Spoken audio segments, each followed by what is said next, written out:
A warm welcome to our viewers here in Nigeria and around the world. It's 5 p.m. in Lagos. Time for the world today. Here's what's coming up. Japan hit by one of the strongest typhoons in decades, forcing evacuations of more than 5 million people from their homes. And one person killed, 38 others injured after two metro buses collide in Istanbul, Turkey. The world today starts now. Welcome back to the program. It was a miraculous rescue operation in the U.S. state of Colorado after a hiker was saved from a mountain having been lost for hours. The unnamed man was said to have been left behind by his colleagues during an office retreat on Friday. According to the Chaffee County Search and Rescue Team, the man was lost without phone signal. He endured stormy weather and multiple falls before being found in a large search effort the next morning. The drama unfolded on Friday as a 15-strong group from the company, which has also not been named, ventured along a trail up Mount Shavano, which is 14,000 feet high. In their statement, officials said the hiker reached the summit on his own at about 11:30 in the morning, local time, but became disoriented. On his descent, his colleagues are said to have told him he was on the wrong route and suggested he regain the trail. The man reportedly said that he had fallen at least 20 times and was left unable to get up. His health remains unknown after being taken to hospital for care. Let's check in on the latest from the Trump and Harris presidential campaigns. We're learning a wreath-laying ceremony at Arlington National Cemetery turned contentious when the former president's campaign staff got into an altercation with cemetery staff over filming at the burial site for military members. Cemetery officials publicly offered few details beyond saying there was an incident and a report was filed. The incident occurred when a Trump staffer attempted to film in a restricted area and a cemetery employee tried to stop them. Meanwhile, the Trump campaign insists it is pursuing multiple strategies against Kamala Harris. The game plan has become one of hoping that Trump wins the debate so they can regain momentum. A stunning approach that shows the serious predicament for Trump and his campaign as he struggles to find ways to land effective attacks against the vice president just months before the election. Now, as for Kamala Harris and her running mate, Minnesota Governor Tim Walz, they'll be sitting down tonight to their first major television interview of their presidential campaign as they travel in southeast Georgia on a bus tour. The interview with CNN's Dana Bash will give Harris a chance to quell criticism that she's eschewed uncontrolled environments while also giving her a fresh platform to define her campaign and test her political mettle ahead of an upcoming debate with former President Trump on September 10. It also carries the risk of her team trying to build a momentum from the ticket shakeup following Joe Biden's exit and last week's Democratic National Convention. Our correspondent Maria Bird is in Washington. She joins us via Skype audio. Maria, great to hear from you. Now, Harris and Walz are sitting down this evening to a major interview. Is this a conversation anticipated by many Americans? This is a conversation that will definitely set the stage in so many ways for the future of their campaign. This is one that will be watched by millions, and this is definitely going to give people insight. I think people believe that at the DNC they were able to get some insight into Vice President Harris and also Governor Walz, but this is one that I think they're hopeful that they will be able to see clear signs as to where they stand, what their administration would stand for, and how they would govern the United States. And so I think that we will either see polls going up for the two of them over the next couple of days after this interview, or we could see obviously some challenges, just depending on how this interview plays out. Yeah, and I was thinking that the vice president was pretty clear at the DNC. I mean, her speech was clear. It provided some direction for the party and for the rest of the country. As for Tim Walz, not so sure exactly where Americans stand with him. What do they make of him? Americans are still learning. As you said, Governor Walz, they're learning where he stands. He was one that they were not necessarily always expecting, or that many people, to be honest, across the country knew much about. So he, in some way, from the public eye, is a newcomer to the public eye, even though he might have a political track record. And as you mentioned, yes, the vice president was very clear in her direction. The question that many are asking is her direction different now that she's a presidential candidate than it was just a few months ago? So I think there's going to be some clarity in that area. I think the questions tonight are going to involve being clear as to where she does stand on issues such as the war, where she stands with Israel, where she stands in areas of those who are campaigning for freeing Palestine, and obviously the economy is going to be another very key area that's going to be discussed. Yeah, and American campaigns is something to watch. Her campaign has had some effect, however, on the Trump campaign. He's struggling to find any controversy that sticks on her. Some say he's lost it because he was unprepared for a candidate, Kamala Harris. He had prepared all of his insults for Joe Biden. That is, I think, one that they are going to be clearly measuring and monitoring because, as you stated, he was very clear of the direction and they knew what they were going to focus in on for the current president, Biden. But with Vice President Harris, there's a very slippery slope there because there's always some speculation that he could potentially be attacking her. Being the first woman, being a black woman, could obviously come out of what potentially many might see as how he could potentially attack her. And so they're having a very a hard challenge in that area to ensure that he does not come off in that way. And I think when you talk about the strategy that's in place, there was not a lot of strategy put in place if the president was not going to be the candidate for the Democratic Party, and if it potentially could have been. So they're scrambling, obviously, to try to find ways to attack the vice president, but also to ensure that they don't offend individuals that could be part of their voters' population. And those black votes is something that the former president really needs to get on his side. What can you tell us about the preparations for the upcoming debate? We're counting down days now to September 10. Both of them, Kamala and former President Trump, have never sparred on any level. They have not. We're very familiar with how the former president carries through a debate, and I think that's where some of the concern comes from, is of how he will respond and react to some of the things that might come up in the debate. There's also been speculation whether or not he will withdraw from the debate, which I think would definitely potentially hurt their campaign as well if he does withdraw.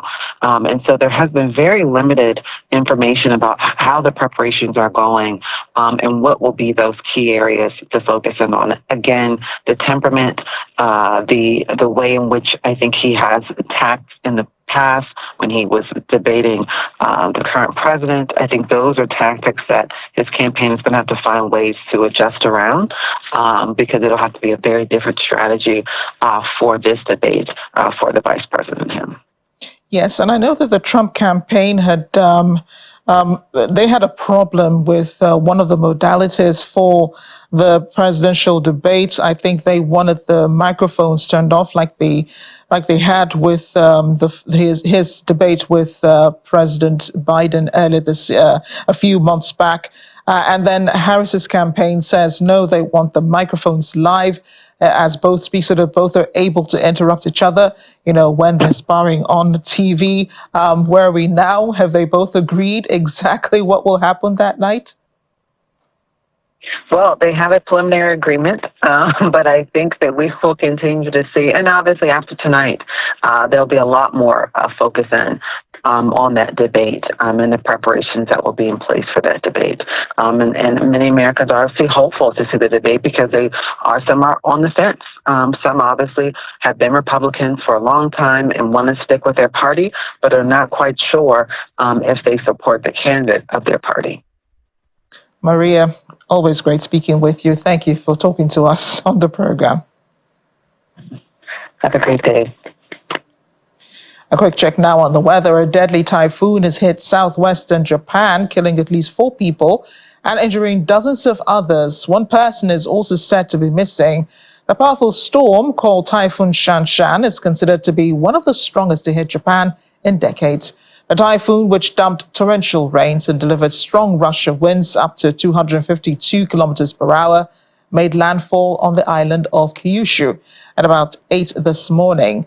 Officials say more than 255,000 households across the island also experienced blackouts as a result of the heavy storm. More than 5.2 million people have also been ordered to evacuate their homes and get on to safety. However, the Japan Meteorological Agency has issued a rare special warning for violent storms, landslides, flooding, and large-scale damage, indicating up to 60 centimeters of rain could fall on the island over 24 hours. And one person has been killed, scores of others injured after a moving metro bus collided with another in Istanbul this morning. The first metro bus lost control, sideswiping an oncoming metro bus before veering off and striking the barriers. Emergency services, including police, fire, and medical teams, were quickly dispatched to the scene. Firefighters managed to rescue 2 individuals trapped under the metro bus, and the injured were promptly transported to a nearby hospital after receiving first aid on site. Metro bus services in both directions were halted immediately after the accident, leading to long lines of vehicles and many passengers walking along the metro bus road to reach nearby stops. But services resumed shortly after the trucks were removed from the scene with the help of tow trucks. According to a statement from the Istanbul governor's office, a large number of medical teams were promptly dispatched to the scene and the injured transported to nearby hospitals. An investigation is underway into the accident. Paris prosecutors say Telegram boss founder Pavel Durov has been placed under formal investigation in France as part of a probe into organized crime on the messaging app. The 39-year-old has not been remanded in custody but is placed under judicial supervision and has to pay 5 million euros in deposit fine. The Russian-born billionaire, who is also a French national, also has to show up at a French police station twice a week and is not allowed to leave French territory. Mr. Durov was first detained upon arrival at Le Bourget airport, north of Paris, last Saturday, under a warrant for offences related to the app. Yesterday, Paris prosecutors said Durov was put under formal investigation of alleged offences that included complicity in the administration of an online platform to enable illicit transactions by an organized gang, refusal to communicate with authorities, and complicity in organized criminal distribution of sexual images of children.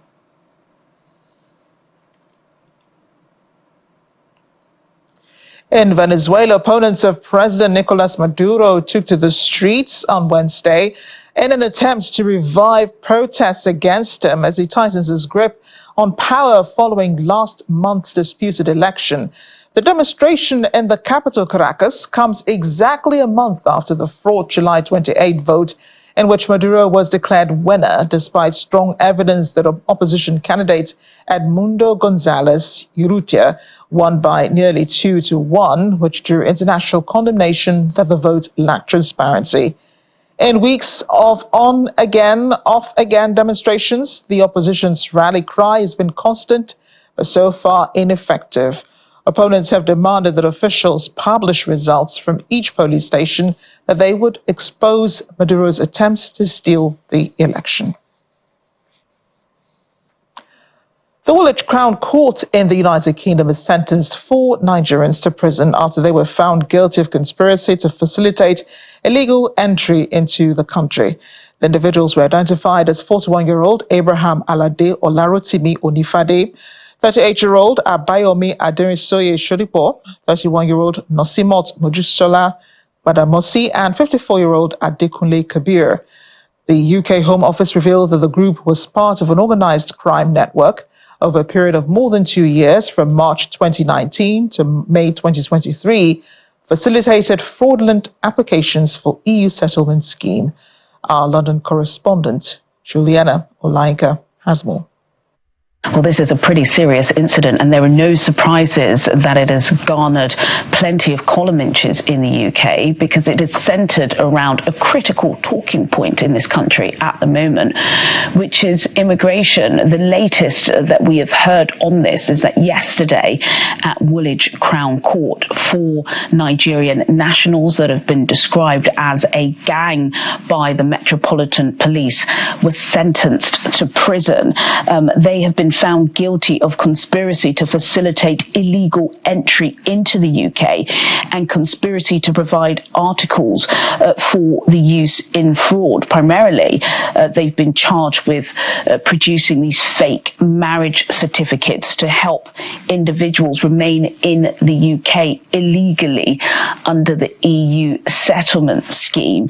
These individuals who have been convicted have been named officially as Abraham Onifade, aged 41, Abayomi Shodikbo, aged 38, Nosimot Gbadamosi, aged 31, and Adekunle Kabir, aged 54. This case covers a slew of issues that Sir Keir Starmer will have to address when Parliament is recalled from its summer break next week. And this is about security concerns. It's about human exploitation. It's about legal and political ramifications, and most importantly, immigration control. We know that the then Home Secretary, James Cleverly, introduced new immigration controls in December that were implemented in April, basically controlling and trying to reduce the number of foreign nationals coming into this country to work. And it has been made even more difficult. It is increasingly difficult to come into the UK legitimately now because of these tighter controls. But then when you have headlines such as this, particularly Nigerian nationals exploiting and abusing the immigration system, it does remain a cause for concern. But what we do know now is that these 4 individuals, like I said, who have been described as a gang, have been convicted at Woolwich Crown Court, and the sentencing will be declared at a later date. Juliana Olayinka reporting for Channels TV News in London. Earlier, my colleague Layo Olarinde discussed with UK immigration lawyer Dayo Fadino on the case and his advice for Nigerians looking towards immigration to the UK. The situation at this point is quite dire, really. This is not a particular case that I would really love to actually be talking about, because it concerns Nigerians who have actually more or less disgraced their person, their character in the UK. It's sad that this has happened. The rules and the immigration rules and regulations and the criminal aspect of what's actually happened is nothing to write home about at all. It's not a good thing at all. The rules are very, very clear. These people actually committed a crime. These 4 Nigerians, and indeed they were prosecuted and convicted, and rightly so. It's not something that should be happening at all. In view of what we know of how sensitive immigration issues are in the UK, and how people actually view immigrants, particularly illegal immigrants, for people to be falling for this kind of, in fact, I won't even say they are falling. There were people who got involved with these criminals, whereby they were obtaining marriage certificates to be able to actually stay in the UK under the EU settlement scheme. These people were equally liable, and even with criminal intent. They should not have actually been doing this. No matter how vulnerable you are in the UK, to do with your status and to do with your right to be able to at least remain in the UK. I don't believe any human being, or anybody for that matter, not the top level of Nigerians, should be involved in this kind of situation at all.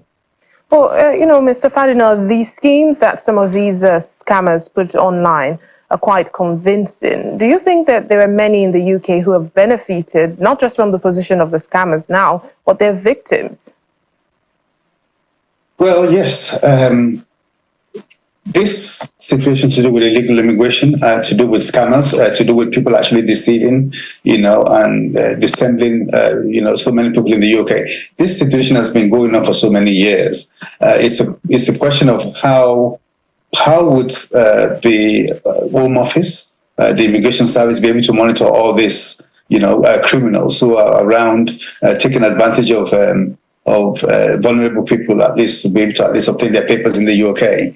There have been so many people who have benefited from this, and I want to believe that there will be so many other scammers around doing this. But the law is the law. You need to at least respect the rule of law. And the moment you are caught in this kind of situation, you'll be penalized for it. And again, I also believe that there will be very many, even the victims. There are so many people who have benefited from this scam, this improper way of doing things. Unfortunately, if they are caught out, they would lose most of what they have to do with whatever has been granted to them, and it would just be sad and unfortunate that would happen to so many people who have been granted leave to remain, but they should never have actually got involved with this type of scammers at all. Whether what they were actually portraying online was very convincing, the fact still remains that the marriage certificates, gathered 2,000 of them I read about, that they found on these criminals. People would know for sure that these things are not the right documents; they're not legal, so they should not have got involved with obtaining those documents to be able to at least obtain leave to enter or to obtain leave to remain in the UK. Just finally, as an immigration lawyer, how would you advise anyone now who is about to sign up for these fake marriage certificates, seeing it as the surest route to immigration to the UK? In just a few words, my warning would be this: don't do it.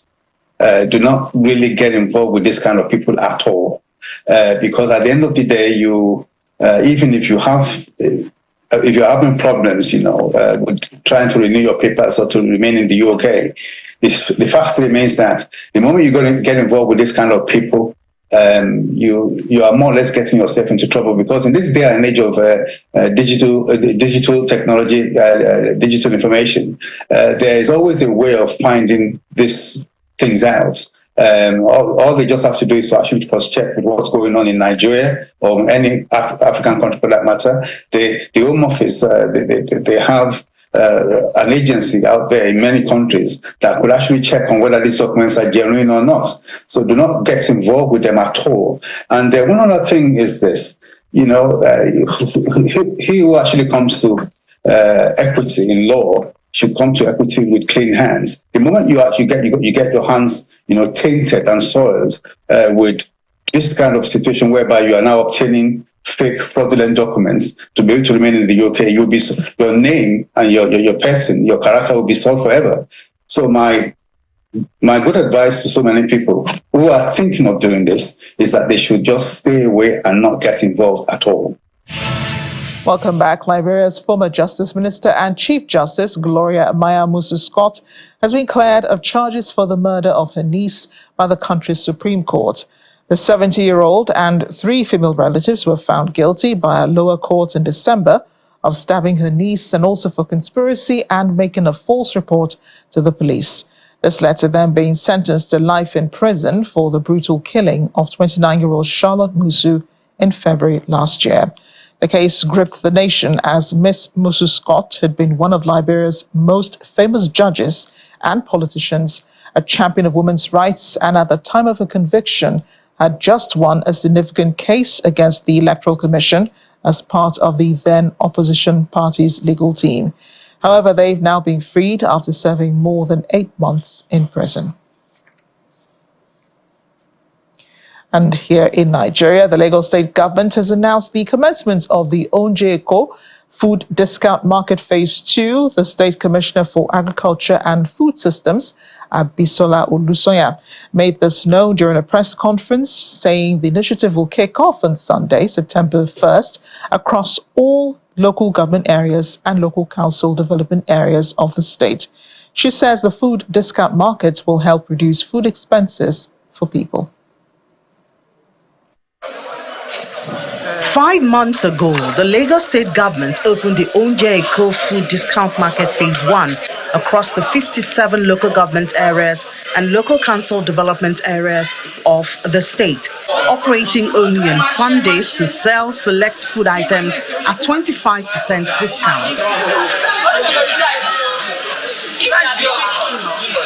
With food inflation, which is now at about 39%, placing the price of staple food items beyond the reach of some householders, Governor Babajide Sanwo-Olu has approved the implementation of the Oúnjẹ Èkó Food Discount Market Phase 2, an initiative supervised by the Ministry of Agriculture and Food Systems.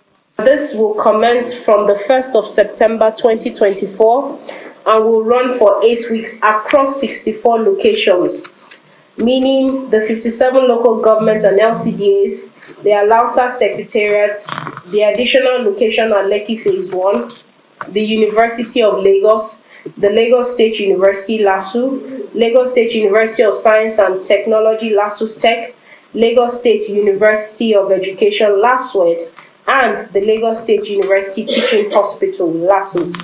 The market will operate from 10 a.m. to 5 p.m. on Sundays, and the ones at the institutions, including the Alausa Secretariat, will take place on Fridays. The location, Mushin Fresh Food Hub, will operate on Wednesdays and on Sundays. And the food items available at the markets will include a maximum cap purchasable of 5 kilo each for rice, beans, and gari, 2 loaves of bread, 1 crate of eggs, 2 kilos of tomatoes, and 1 kilo each for pepper, tatashe, and onions per individual. To ensure smooth operation of the makeshift market, the state government says only transfer payments will be allowed. This is an initiative that Lagosians are hailing, even overseas, that even though Lagos is not an food production state, we have done something worthwhile to alleviate the suffering of our people, to make life easier for people. In the past, we had the issues where people confuse a paint bucket measurement with 5 kilo.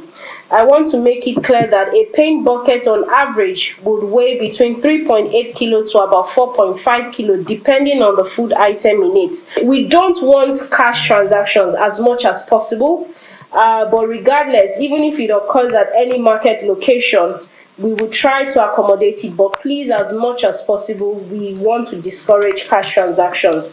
The Oúnjẹ Èkó Food Discount Market Phase 2 will be in operation for 8 weeks, and only food items such as rice, beans, gari, egg, and bread will be available across the designated locations in Lagos metropolis. In a refugee camp in the Democratic Republic of Congo, children are finding a game of chess can help them forget worries about ongoing violence. The Chess in the City initiative is aimed at teaching critical thinking to young people who have been traumatized by decades of conflict. The chess boards have provided a set of skills that children may one day apply to seek checkmate over violence. These children have known little but conflict all their lives. But this refugee camp where they live is providing a modest arena for cultivating peace of mind. Once a week, the displaced youngsters living at the Focus Congo camp in Kibati, Eastern DRC, learn the strategic board game from the members of the Soga Club chess team, a group of young enthusiasts from nearby Goma. The Chess in the City initiative, founded by 24-year-old Akili Bashigi Rwanda, aims to use the cerebral game to provide an outlet and teach critical thinking to children traumatized by decades of violence in the unstable region.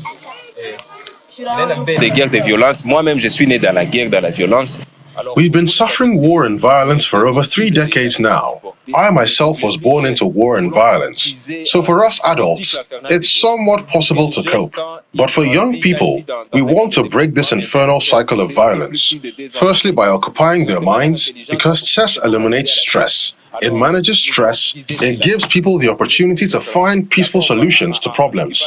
So that's why we're much more interested in them, so that chess can bring peace, and so that they can rediscover themselves. ourselves. We discover logic. Lacking even tables, the makeshift outdoor chess classes see the boards covered in a thin layer of plastic, simply placed on the dirt, as the coaches teach the children how the pieces move and let them apply the lessons through practice matches.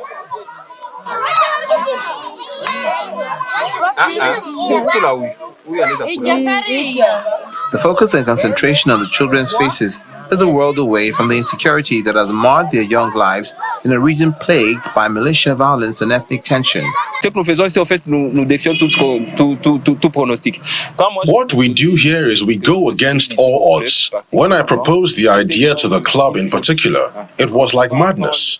How are we going to teach the children living in the displaced persons camps to play chess? You can see for yourself how we teach them.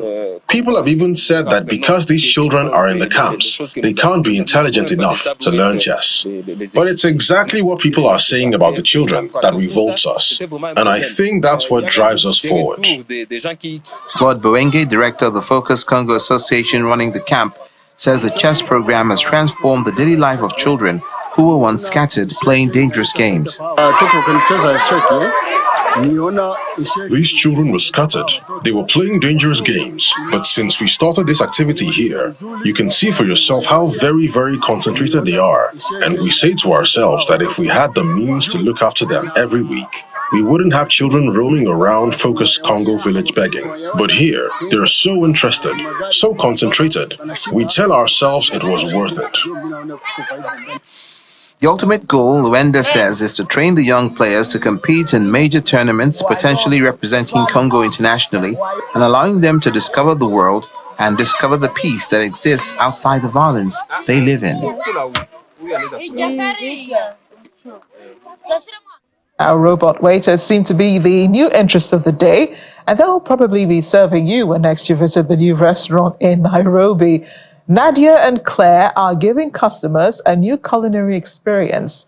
The Robot Cafe is the first of its kind in East Africa, where robots assist the staff, and they become a local sensation as they smoothly glide between tables to deliver orders in the 2-month-old establishment. Customers access the menu by scanning a QR code at the table and place their order online. When the food is ready, a bell rings to alert the human waiter, who places it on a robot tray. The robots then deliver the food to the table after a few commands are keyed in on an iPad. After a long day's shift, Claire and Nadia will be charged overnight. They're controlled via a central command center that contains specialized software. It gets really busy, also on weekends. So when the house is packed, we have 10 waiters on the floor and 3 robots. So these robots are our colleagues. They have names. They help us with the service, and their service is perfect. I can see it's something unique because here in our country, Kenya, there is, I've never seen another restaurant like this one. So I think for me, it's a good idea to the owner of this restaurant. At no point the robot can be able to fully function all the service and everything that is supposed to be undergoing in the restaurant without the human touch. But we believe that the customers deserve to have the technology that is also available in developed countries, so that they also experience a few things that are not available in the country. So we incorporated the robots basically for entertainment, because that is what the customer, our targeted customers want. Robots as colleagues. That's the future now. Thanks for watching The World today. I'm Amarachi Ubani.